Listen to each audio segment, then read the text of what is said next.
Hi friends, welcome back to my channel. Interesting వీడియోల కోసం నా ఛానల్ను సబ్స్క్రైబ్ చేసుకోండి.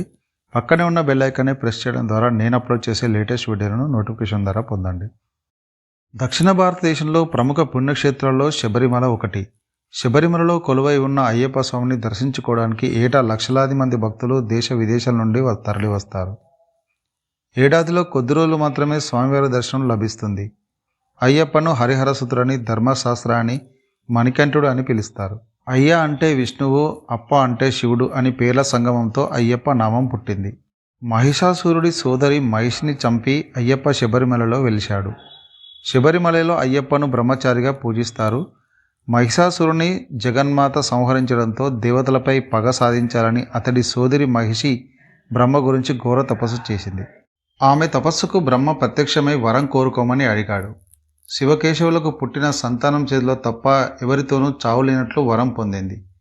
అంతేకాదు హరిహర తనయుడు 12 ఏళ్ల పాటు భూలోకంలోని ఒక రాజు వద్ద సేవాధర్మం నిర్వర్తించాలి. అలా కాని పక్షంలో అతడు కూడా నా ముందు ఓడిపోవాలి అని వరం కోరింది మహిషి. క్షీరసాగర మదనంలో ఉద్భవించిన అమృతం దేవతలు రాక్షసులకు పంచేందుకు మోహినిగా అవతరించిన శ్రీ మహావిష్ణువు అదే రూపంలో విహరిస్తున్న మోహినిని చూసి శివుడు ఆకర్షించబడతాడు. వారి కలయికతో శివకేశుల తేజస్సుతో ధనుర్మాసం 30వ రోజు శనివారం పంచమి తిథి ఉత్తర నక్షత్రం వృశ్చిక లగ్నంలో అయ్యప్ప జన్మించాడు.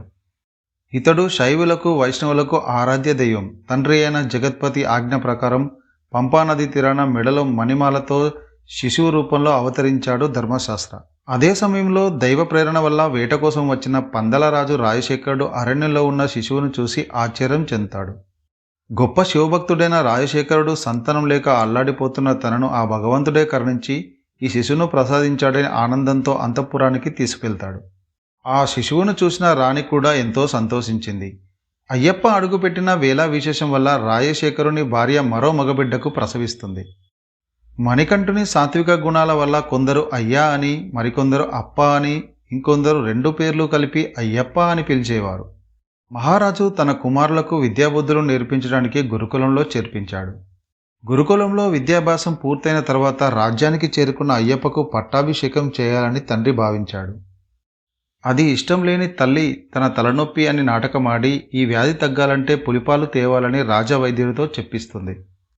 దీంతో తనే వెళ్ళి పులిపాలు తీసుకువస్తానని అయ్యప్ప బయలుదేరతాడు. అడవిలో సంచరిస్తున్న మహిషిని నారదుడు కలిసి నిన్ను చంపేందుకు ఒక రాజకుమారుడు వస్తున్నాడని హెచ్చరించాడు. మహిషి గేదె రూపంలో అయ్యప్పను చంపడానికి వెళ్తుంది. వీరి ఇద్దరి మధ్య జరిగే యుద్ధాన్ని వీక్షించడానికి దేవతలు కూడా తరలివస్తారు. ఈ సమయంలో అయ్యప్ప ఒక కొండపైకి వెళ్లి తాండవం చేస్తూ మహిషిని ఎదిరించాడు. ఇరువురి మధ్య జరిగిన భీకర యుద్ధంలో మహిషిని నేలపై విసిరి కొడతాడు అయ్యప్ప. ఆ దెబ్బకి గేదె రూపంలో ఉన్న మహిషి మరణిస్తుంది. దేవతలంతా ఆయన్ను స్తుతిస్తూ ముందుకు వస్తారు. అప్పుడు అయ్యప్ప ఇంద్రుడితో, దేవేంద్ర, నేను పులిపాలు తెచ్చే నెపంతో ఇలా వచ్చాను కాబట్టి మీరందరూ చిరుతలై నాకు తోడ్పడండి అని అడుగుతాడు. ఆయన కోరికపై అందరూ పులులుగా మారిపోతారు.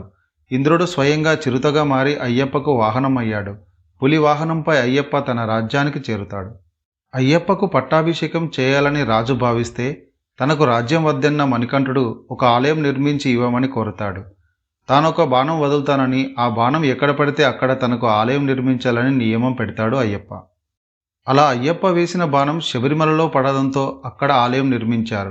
అక్కడే స్వామివారు స్థిర నివాసం ఏర్పరచుకొని తన భక్తులతో పూజలందుకుంటున్నారని భక్తుల విశ్వాసం. అయ్యప్ప స్వామి ధర్మ పరివర్తన, ధర్మనిష్ట లోకానికి ఆశ్చర్యాన్ని కలిగించింది. తన భక్తులు ఏ ధర్మాలని పాటించాలో, ఏ నియమ నిష్టలతో ఉండాలో కొన్ని మార్గదర్శక సూత్రాలను ప్రతిపాదించారు.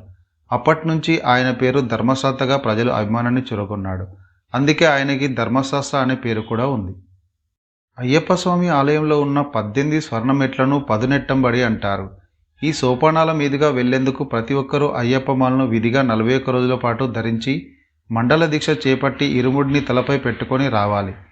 పురాణాల ప్రకారం అయ్యప్ప స్వామి శబరిలో నివాసం ఉండేందుకు 4 వేదాలు, 2 శాస్త్రాలు, అష్టదిక్పాలకులు, విద్య, అవిద్య, జ్ఞానం అనే దేవతా రూపాలు 18 మెట్లుగా మారాయి. అప్పుడు అయ్యప్ప స్వామి వారు ఒక్కో మెట్టుపై ఒక్కో అడుగు వేస్తూ తన స్థానాన్ని అధిష్ఠించారు. ఈ 18 మెట్లలో తొలి 5 మెట్లను పంచేంద్రియాలుగా పరిగణిస్తారు.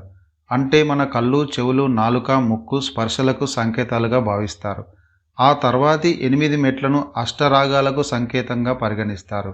అంటే కామం, క్రోధం, లోభం, మోహం, మదం, మాత్సర్యం, అసూయ, దంభమును సూచిస్తాయని పండితులు చెబుతారు. ఈ అష్టరాగాల ద్వారా ప్రతి ఒక్క మానవుడు అహంకారాన్ని విడనాడి స్వార్థాన్ని వదిలేయాలి. భగవంతుని తలుచుకుంటూ తప్పుడు మార్గంలో వెళ్తున్న వారిని సన్మార్గంలో వెళ్ళమని సూచించాలి. అయ్యప్ప స్వామి ఆలయంలోని చివరి 3 మెట్లు సత్వం, తామసం, రాజసంను సూచిస్తాయి. ఈ త్రిగుణాలతో బద్ధకాన్ని వదిలేయాలట. ఆ తర్వాత 2 మెట్లు అవిద్యను సూచిస్తాయి. విద్య అంటే జ్ఞానం. మనమందరం జ్ఞానాన్ని పొందడానికి అవిద్యను అంటే అహంకారాన్ని వదిలిపెట్టాలనే సంకేతాలను సూచిస్తుంది. ఇలా 18 మెట్లు ఎక్కిన వారు జీవితంలో పరిపూర్ణవంతులవుతారని చాలామంది నమ్ముతారు. మరిన్ని ఇంట్రెస్టింగ్ వీడియోల కోసం నా ఛానల్ను సబ్స్క్రైబ్ చేసుకోండి.